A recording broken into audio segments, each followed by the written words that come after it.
episode. Obviously, definitely got a lot of knowledge on entrepreneurship, having a business, exiting a business. So yeah, should be a good episode. So As, welcome to the show. Thank you for having me. Have you always been entrepreneurial? Yes and no. I think entrepreneurship just seems to be a magical word that everyone thinks anyone can be an entrepreneur, but in reality, it's about adding value. And so for me, it was always looking at what can I do differently to add more value to people. And so every entrepreneur has a story. So mine was obviously working in corporate life, then having a business, then going back into the corporate world again. And it's just on and off. I think it's good to have a balance of getting the basic systems and that discipline of how to be an entrepreneur, but then seeing where can you actually apply the entrepreneurship. So that was my journey. And what made you sort of jump from one to the other, then back into that? Life. Yeah. I would not want to work for somebody else. So this was an opportunity to work with one of my mentors. And so I had exited a company. And so it was like, do you want to come back? We're launching something, might be good for yourself.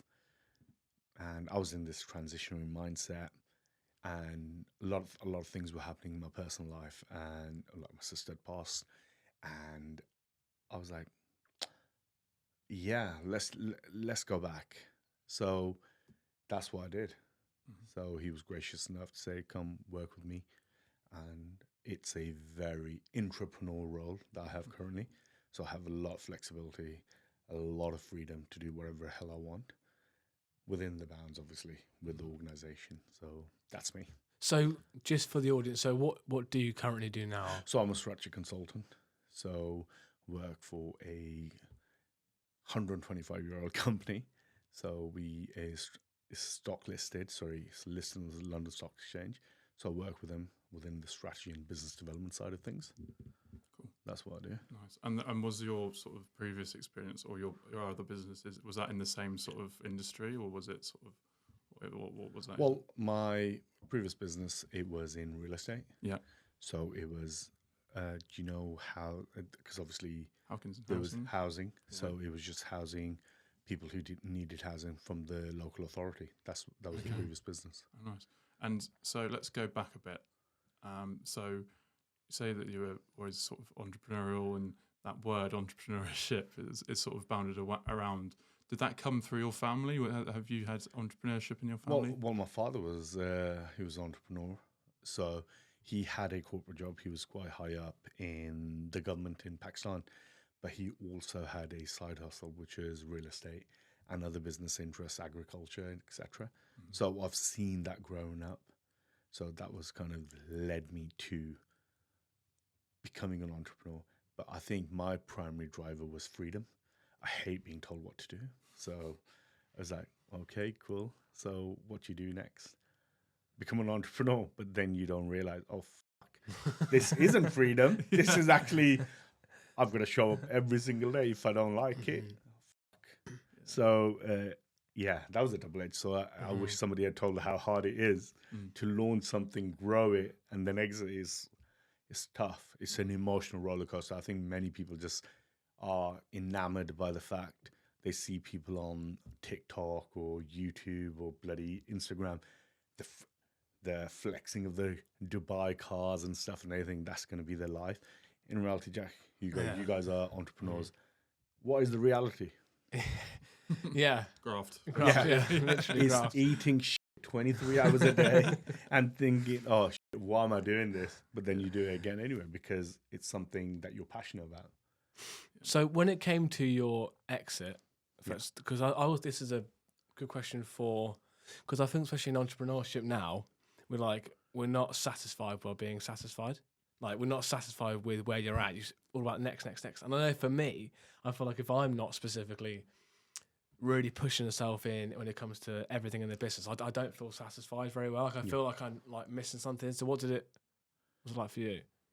Dude, I think mine was a culmination of things. I was very dissatisfied because I had You know, when you start something, you think, okay, I'm gonna achieve X amount. Then you do it. Then you're like, what's next? I'm not really growing. I'm not really seeing the return I really wanted. And then I had, see, startups are generally very emotionally tough. My sister had cancer, and it just led me down to a really bad place where I was just emotionally eating. I'd put on 100 pounds, and with over the course of 2 years, and you're like, what the hell have I just done?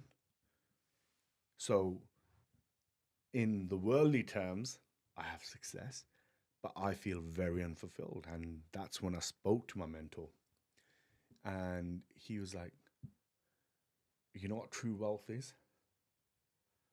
is being able to have freedom to do whatever the hell you want, but you're missing the fundamental. You don't even have control over yourself. And that took me back. I was like, wow, I am actually doing the opposite of what I want. Because I had been in shape, then out of shape, then being in shape, never had that discipline to just stay in shape. So for me, it was just about putting everything on the line and saying, you know what? Enough is enough. It's affecting my mental health. And now I want to make change, spend time with my family. And that was it. Mm. And so we obviously speak to quite a lot of entrepreneurs on this show, and I think there was one a few weeks ago that I sort of asked the question whether they started their business with the end in mind. So would you say that you did that, or was it really a sort of personal? Oh, it was more Yeah. personal. It was Yeah. more personal. It was like, dude, I had enough of this shit. Mhm. So happy days. Yeah.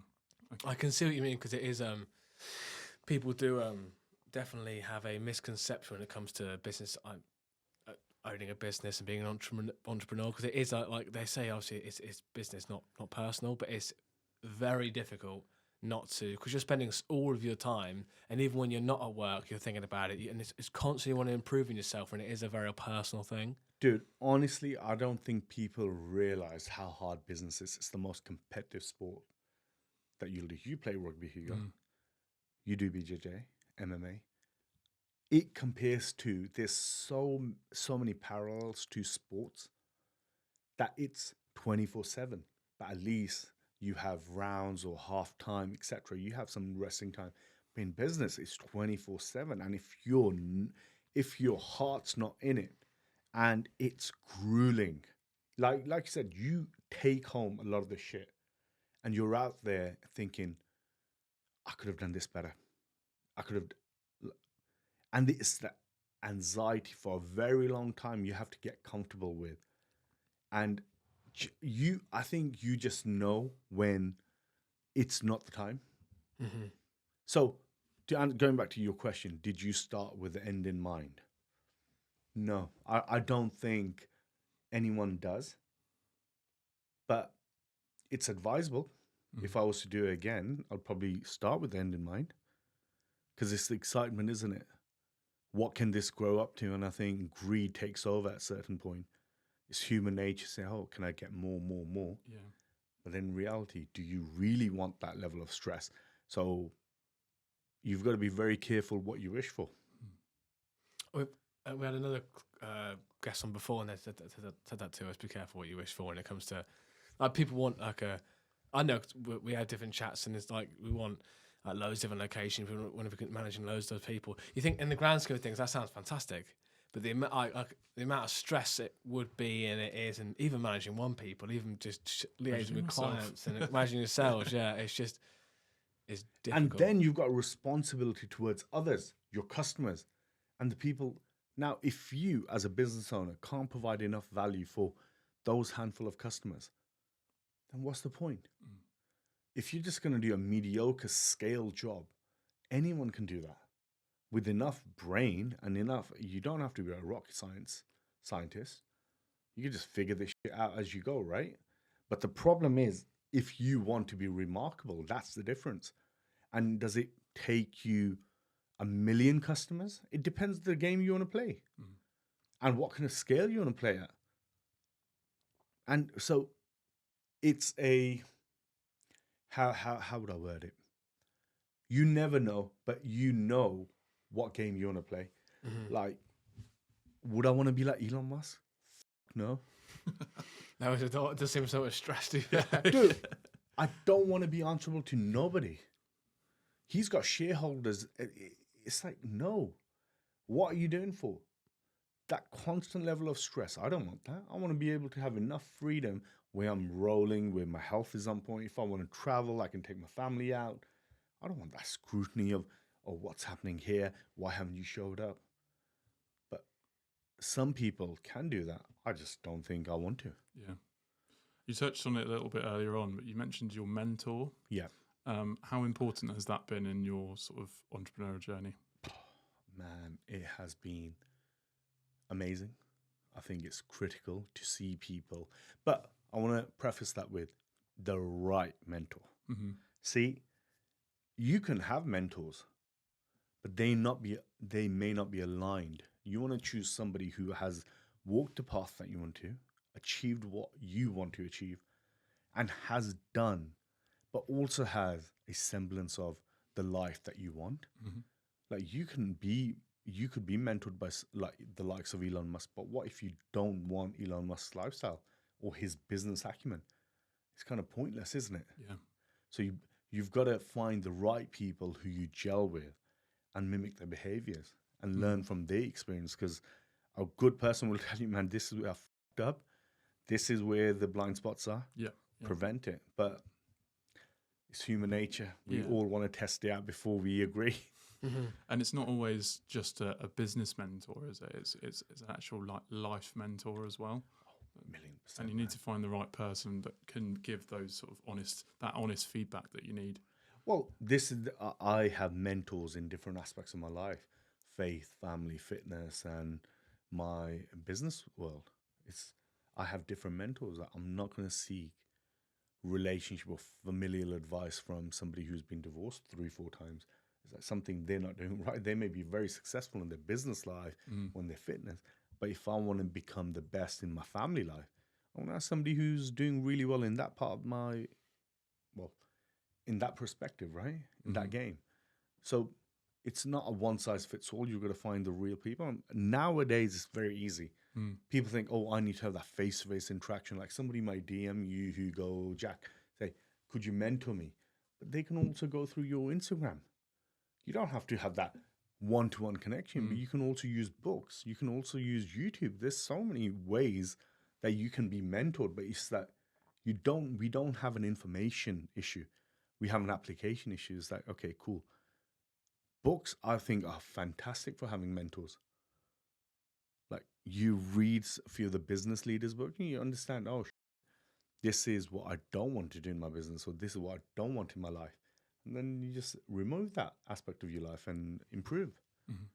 So it's very important to be careful of who you want to model and be mentored by. I think 'cause some people as well, I know it's very easy to do, but people are so, they want to take, not advice from everyone, but essentially, why would you take advice from someone who you don't want to be like, or someone will insult you on it or something, or say you're not doing something well, but if you don't want to be like them, if they're not doing it, if they're not sure what they're doing, I don't really know why I should be listening.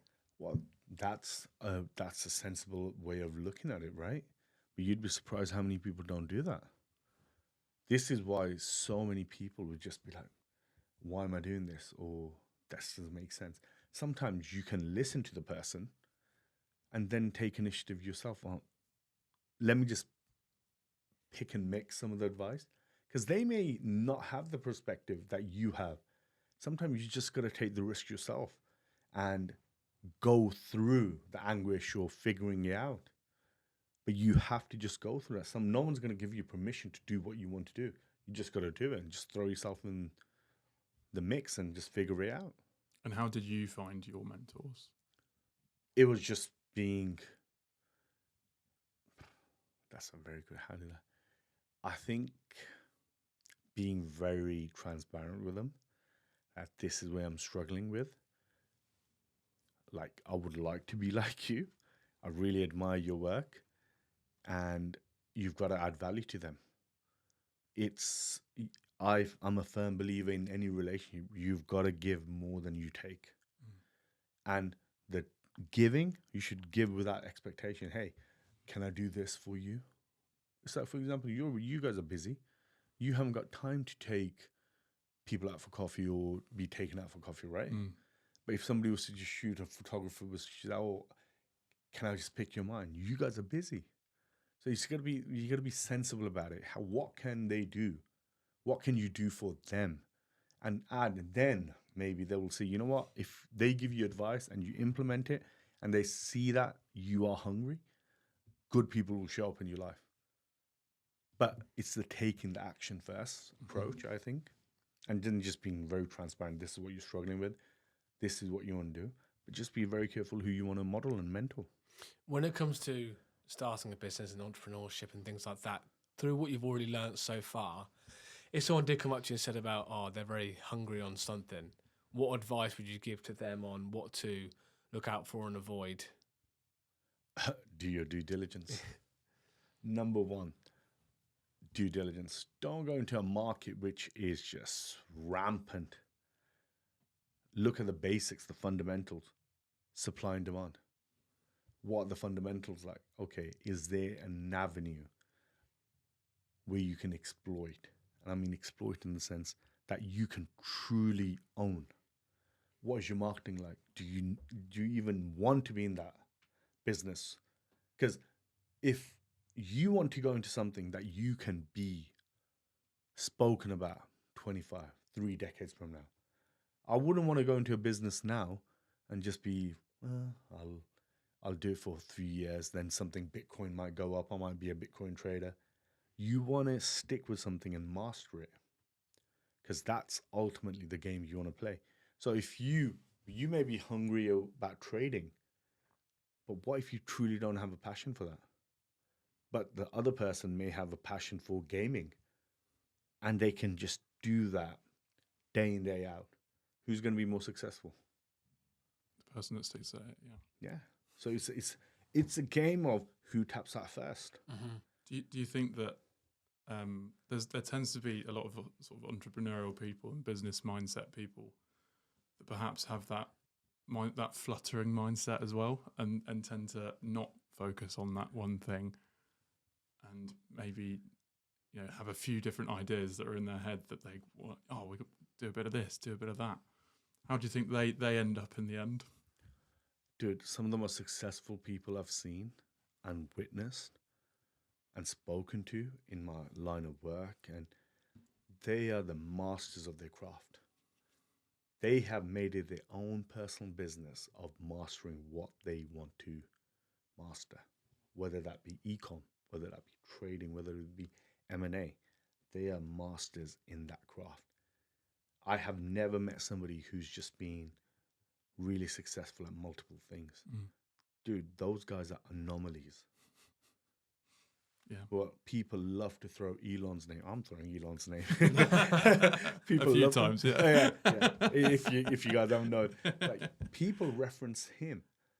Dude, he's an anomaly. Yeah. But what people don't forget is he's literally done the rinse and repeat process.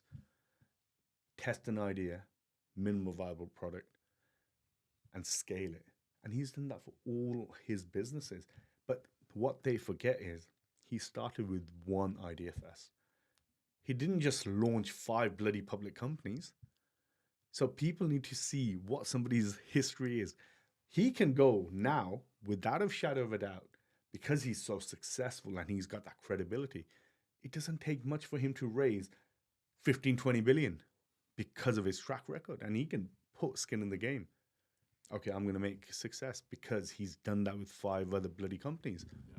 So people who more like to say, you know what, if Elon's doing it, let's just throw some money in there. You know what I mean? It just makes life a lot easier. But if you're starting up, dude, it's hard. I think fine people definitely do.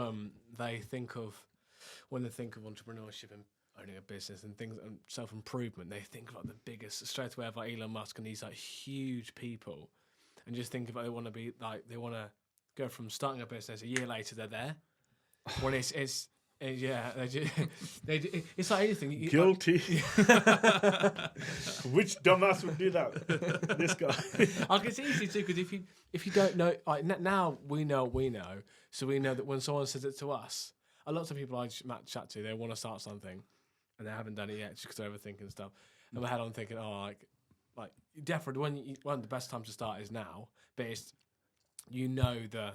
how it goes. You know the graph. No one starts a business and overnight it gets massive out of fluke. Nothing's by fluke. Honestly, man, I don't think people realize the power of patience and grit. You don't have nothing figured out. It's all about testing. But the problem is people don't do the front end unsexy work. People are afraid of that. Jack, we started speaking about this when I said to you, Jack, I think you need to double down on your content. A year ago, right? Mm-hmm. When we were finishing BJJ, I was like, Jack, come on, man. I'm loving the content. I push it. And what did you do? You said, dude, we're going to do this now. And it took you guys a long time to get to where you guys are now. Mm-hmm. You didn't know that happened overnight. But why? Because you built that trust with people. You built that trust with yourself. It's like when I started the weight loss journey, dude, it's so demoralizing when you see people in six packs. Yeah, and it's like they make everything Every look day. easy. And you're like, there's something wrong with me. Like, I can't stick to a diet. I'm never going to have, because you're starting the wrong way. Why are you comparing somebody who's 25 years ahead of you? Why are you comparing yourself to that? It's just the most foolish thing to do. But we've all done that. How about compare yourself to how you were a year ago? Mm-hmm. And that's all it takes, man. It's that having that self-awareness that, okay, the level that you want to play at and what you're willing to tolerate. Because it's going to require a lot of sacrifice. And if you can't sacrifice, then you're not going to be very successful. If you start saying yes to so many things, dude, you're not going to achieve nothing. Mm-hmm. So and number one skill I say, you can get used to being hurt, let down, grit. Number one thing, if you don't have grit, don't start a business. Yeah. So, and focus on the right things, man. What are you focusing on? Do you want to improve and be the best for that one person? Who's your ideal customer? Or are you just trying to spray and pray for everyone? Yeah. You need to have a good strategy before you start. I think especially it's good if you can.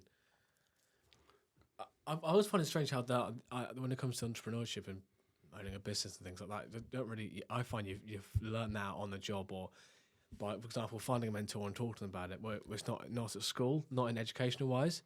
So it becomes very tricky because people need to know that. Like, I find there's so many different people. I know from my uni course, I said to you guys, there's so many people on my uni course before who were better than me, and who would do great if they had their own business, but they aren't. Haven't. Yeah. They haven't. Some people just think they have to. I don't know what it is. I did at school. You know what I mean? Add me to the list. So it doesn't. But then people think you have to be some sort of genius, and everything has to be. You have to have already start off with loads of cash, so you can scale things quite easily. People don't just. I don't know why they seem to really ever think things. Dude, it's limiting beliefs, right? It's limiting beliefs. I think business is a 90% mindset and 10% grit. That's all it is. Do you need startup capital? Potentially. But it depends what you want to do. If you want to develop an AI tool, then yes, you're going to need that. But now, even then, you could develop a minimal viable product, then see test it, if it's going to work. Get your first 1,000 customers. Give it for free. But people don't want to do that. People don't want the feedback. If somebody doesn't want to buy your product and they say, oh, shit, now you got some work to do. People are so afraid of asking for feedback. Oh, how can I improve this? Now, number one thing I think most people just forget is, who is your ideal customer?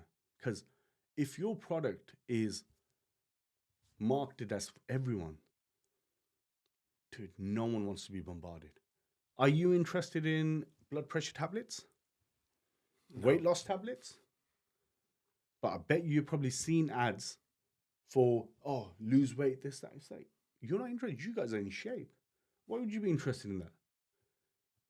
So people miss the fundamentals. Who are you serving? Who's your ideal customer? And be absolutely focused on that. Forget having millions of customers. Just be focused on getting that number one customer and just making them a bloody fan. That, you know what, they look at it, say, I can't live without this product. And have a story to tell. I think that's what a lot of people or a lot of businesses lack, a story. So let's talk about ADHD. Oh gosh, should we go on a different tangent? Yeah. ADHD, yeah, just confirm that we've got it. I was just going to say, like, this room is riddled with ADHD. Oh, it seems like. Yeah, I know Jack's got it. Jack diagnosed me with it. I was like, yeah, I do actually. That seems to be a sort of recurring theme with entrepreneurs. Do you think it's definitely something that helps them? Oh man, ADHD is a fucking superpower. But if used correctly, because it could be used against you as well. Like, if I'm not interested in something, I am not doing it. It's just simple as that. But if I'm interested in it, you best believe I'm hyper focused and I'm getting this shit done. But it's how you learn to play with that devil. Mm-hmm. It could be used for you. It could be used against you. So, but it's a blessing. I wouldn't have it any other way. I used to, throughout my teenage years, I used to be really down about it. It's like, dude, I don't feel normal. Or people used to be, oh, you got ADHD. I never understood what superpower it was. So then I started learning that a lot of successful entrepreneurs, they've got ADHD. I was like, oh, that just means I'm going to be successful. And so it was only natural for me to be really interested in things I genuinely care about. Yeah. And that's where my passion stems from. What about you, Jack? I'm interested. Do you come on, Jack. Do you think about the way that your brain works? I know that I'm mental, but it does. It's handy. Mate, when you put me in a dash, you're evil. I'm not saying that in a negative way. I'm asking No, to be fair, I definitely, I know, like, it's true, because I feel like when you're at school, you're like, the whole time, you're trying your hardest not to stand out and look strange in that way. And then once you get older, doing what we're doing, where it's not just about doing maths and English and things. Like, you actually want to be your own person. And that's when I think it really, you can start to evolve when you get a bit older, really, I think. So it has helped in that way. Yeah. Yeah, I think everyone comes to that point where you're like, I don't give a fuck what you think now. I think it's very important to come to that stage in life and not to live vicariously through other people's comments. Like, who cares? Generally, we are so irrelevant in the grand scheme of things that no one cares. So why be bothered about, why are you like this? Like, I put my pictures when I was 165 kilos on my Instagram, and it took a lot of time for me to do that. I was like, no, I actually want to show people that when you put your mind to something, you can achieve it. I'm 80 pounds down now, and I'm on my way. I want to get to 100 kilos. But it's going to take time. It's about patience and testing things out. Okay, what's working, what's not working. But it's that daily grind, day in, day out, that you have to show. And people are too afraid to show where they started from. Everyone wants to show the fucking highlight reel, but no one wants to show what it actually took to get there. So when I do have my six-pack, and I'm saying that now, I will be having a six-pack, because I've never had one in my life, but I will. It's discipline, and it's having a right goal. Do I want six-pack for the vanity of it? Maybe. But I also want it because when I do go out to the beach with my kids, my family, God willing, when I have one, I can be proud of the man that looks back at me in the mirror. For a very long time, I didn't feel that that sense of pride. So when I can show that you can start with all the bad things that can happen to you, but you can overturn that by flipping that switch and taking accountability for where you are and accept it where you are. I started with 165 kilos. I used every excuse in the book to get out of that. But that was the fucking reality. I wasn't going to be 100 kilos, was I? So you have to accept where you are and then make a plan. And that's with the business as well. You want to be a £10 million business a year, but you haven't even got 10 customers. Focus on one, and then it will grow automatically. But we're too impatient. Like I said, we got ADHD, so we're Well, Hassan, thank you so much for coming on the show today. It's been awesome. Thank you very much, mate. Thank you very much for having me, and it's been an absolute pleasure. Cheers, mate. Cheers.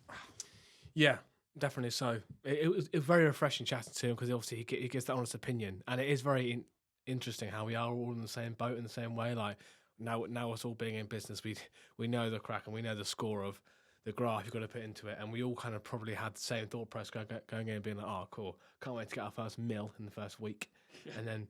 Yeah, again, concept of knowing rejection and knowing that you got to always be better. So yeah, it's very refreshing to be fair.